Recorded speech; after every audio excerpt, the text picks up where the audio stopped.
আজকে আমরা এসেছি ঠাকুরনগরের ঠাকুর বাড়িতে। তো চলো বন্ধুরা, welcome to our channel housewife Puja. আশা করি তোমরা সবাই ভালো আছো, আমিও ভালো আছি। তো ভিডিওটা শুরু করা যাক। তো বললামই তো, আমরা এসে গেছি ঠাকুরনগরের ঠাকুর বাড়িতে। তো আমরা কি জন্য আসলাম, তো পুরো ভিডিওটা দেখতে থাকো, আশা করি তোমাদের ভালো লাগবে। তো এখানে দেখো, আমি, আমার বর আর মা এসেছি। তো এখানে ওনারা কি করছে জানো তো, এখানে দোকান থেকে নিয়ে নিল বাতাসা আর হচ্ছে ধূপকাঠি আর মোমবাতি। তো এগুলো এখন ঠাকুর বাড়িতে দেওয়া হবে। তো ওই দেখো ঠাকুরনগরের ঠাকুর বাড়ি দেখতেই পাচ্ছ। আর ঠাকুর বাড়িতে ওই যে শান্তি মাতা হরিচাঁদ ঠাকুরের দর্শন করে নাও তোমরা, আর প্রণাম করে নাও। যারা যারা বারুণীর মেলার সময় আসতে পারোনি তারা এক্ষুনি দর্শন করে নাও। আর যারা করতে পারেনি, তোমাদের আশেপাশে যারা আছে তাদেরকেও ভিডিওটা এক্ষুনি শেয়ার করে দাও বন্ধুরা। তো চলো তোমাদেরকে ভালোভাবে দর্শন করায়। তো এই দেখো, আরও কাছে গিয়ে তোমাদেরকে দর্শন করে দিলাম। তো এখানে দেখো অনেক মানুষ আসে, প্রতিদিনই এখানে অনেক মানুষজন আসে পুজো দিতে, কিংবা বিকাল টাইমে এখানে লোকাল লোকজন ঘুরতে আসে। তো আমরাও ঘুরতেও আসি মাঝে মধ্যে। তো আজকে আমরা এসেছি একটা কারণে, তো সেটা হচ্ছে মোমবাতি আর ধূপকাঠি দিতে। কারণ হলো, আমাদের এক কাকু আছে যিনি জলপাইগুড়িতে থাকেন।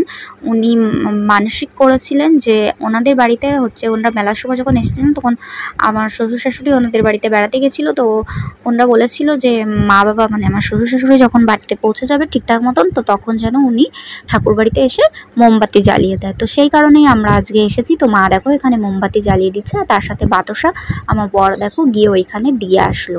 তো দেখো আমিও এখন চলে এসেছি, এসে প্রণাম করে নিলাম আর শান্তিমাতা হরিচাঁদ ঠাকুরের দর্শন করে নিলাম। তোমরা আবারও একবার করে নাও আমার সাথে সাথে। তো আমাদের দেখো হয়ে গেছে এখানে দর্শন করা আর ঠাকুরের প্রণাম করা।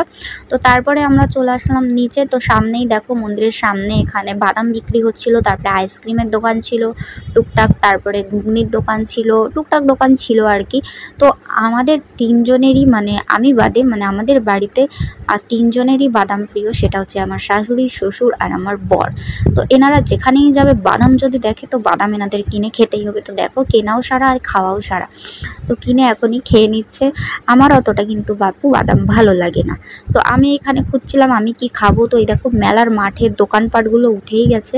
দু একটা টুকটাক দোকান আছে, এগুলোতে জিনিসপত্র নেই, শুধু তাঁবু টাঙানো আছে। এগুলোও দু একদিনের মধ্যে খুলে নিয়ে যাবে। তো এখানে দেখতেই পাচ্ছ ট্রেন যাচ্ছে এখন, কারণ মেলার মাঠের পিছন দিকটাই বা সামনের দিকটা যেটাই বলো না কেন, ওই যে ট্রেন লাইন পাশেই হচ্ছে ঠাকুরনগর স্টেশন। তো ট্রেন চলে গেল। তো ওই দেখো সামনের দিকে গুরুচাঁদ ঠাকুরের মন্দির। তো হরিচাঁদ ঠাকুর, গুরুচাঁদ ঠাকুরের দুটো মন্দিরই আমরা দর্শন করেছিলাম। তো এখানে ঘুগনিও পেয়ে গেলাম দেখো। তো আমি এখানে ঘুগনি নিয়ে নিলাম 1 প্লেট। তো ঘুগনিটা এখন খেয়ে নিই। ঘুগনিটা খেতে কিন্তু দারুণ টেস্টি হয়েছিল বন্ধুরা, গরম গরম। আর এরকম বিকাল টাইমে খুবই সুন্দর একটা ফুরফুরে হাওয়া দিচ্ছিল গরমের সময়। এখানটায় এসে বসলে কি আর বলবো বন্ধুরা, একদমই গরম ফিল হবে না, কারণ এখানে খুবই সুন্দর একটা পরিবেশ, শান্ত নিলিবিলি, তারপরে আলাদাই একটা শান্তি লাগে মনের ভিতর। তারপরে ঠান্ডা ঠান্ডা হাওয়া বয়। এই যে পুকুর পাড়টা, কদিন আগে কত মানুষজন ছিল এখানে, কত মানুষের ভিড়, পা রাখার জায়গা ছিল না, লাখ লাখ লোকজন। তোমরা হয়তো বলবে লাখ লাখ লোকজন, কিন্তু হ্যাঁ সত্যি লাখ লাখ লোকজন ছিল এখানে। কত লোক এসেছে, স্নান করে গেছে এই পুকুর পাড়ে। তো আর এখন দেখো দু একটা মানুষ আছে। তো দু তিনটে কুকুরের বাচ্চা, মানে বাচ্চাগুলো ঘোরাঘুরি করছিল। তো আমি ওদেরকে কাছে ডাকলাম, তারপরে একটু ওদের সাথে মানে বসেছিলাম। এই যে পুকুর পাড়ে আমি, মা আর আমার বর গেছে ওদের জন্য বিস্কুট আনতে। তো এখানে বসে বেশ ভালোই লাগছিল, মনে হচ্ছিল এখানেই থেকে যায়।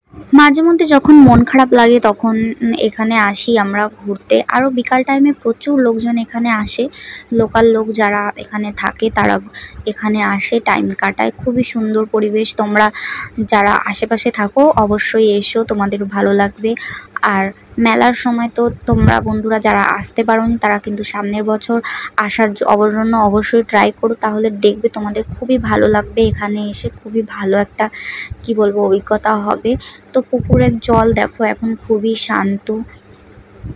আর এই দেখো বাচ্চাগুলো কি করছে, উঠে গেছে এখন, একটু আগে শুয়েই ছিল। তো এখন আমি লাইট মেরেছি দেখো। তো ওদেরকে দিয়ে দিলাম বিস্কুট, আমার বর নিয়ে চলে এসেছে। তো ওরা বিস্কুটগুলো খেয়ে নিল। আর এখানে আরেকটা বাচ্চা ছিল যেটা কালো রঙের, যেটাকে আমরা প্রথম দেখেছিলাম। তো ওকে এখন দেখো খুঁজে বেড়াচ্ছি আমরা, কারণ ও ওই বাচ্চাটা আমাদের পিছন পিছন ঘুরছিল, তারপরে কে একজন ডাক দিল, তার পিছনে চলে গেল, তাই ওকেই খুঁজেই বেড়াচ্ছিলাম। তো দেখো তারপর ওকে খুঁজে পেয়েও গেছিলাম, তারপর ওকেও বিস্কুট দিয়ে তারপরে আমরা বাড়ির উদ্দেশ্যে রওনা দিয়েছি। তো দেখো বন্ধুরা বাড়ি চলেও এসেছি। আর ভিডিওটি ভালো লাগলে বন্ধুরা অবশ্যই লাইক, কমেন্ট, শেয়ার আর সাবস্ক্রাইব করে বন্ধুরা পাশে থেকো। আর দেখো এসেই কতক্ষণ ক্যাডবেরিকে দেখিনি, তাই ক্যাডবেরিকে কোলে নিয়ে নিলাম। আর ও দেখো এখন চুপ করে বসে আছে। তো বন্ধুরা ভালো থেকো, টাটা, দেখা হবে আরেকটি নতুন ভিডিওতে। আর হ্যাঁ বন্ধুরা অবশ্যই কিন্তু তোমরা ভিডিওতে সাবস্ক্রাইব করে দিও। টাটা, ভালো থেকো।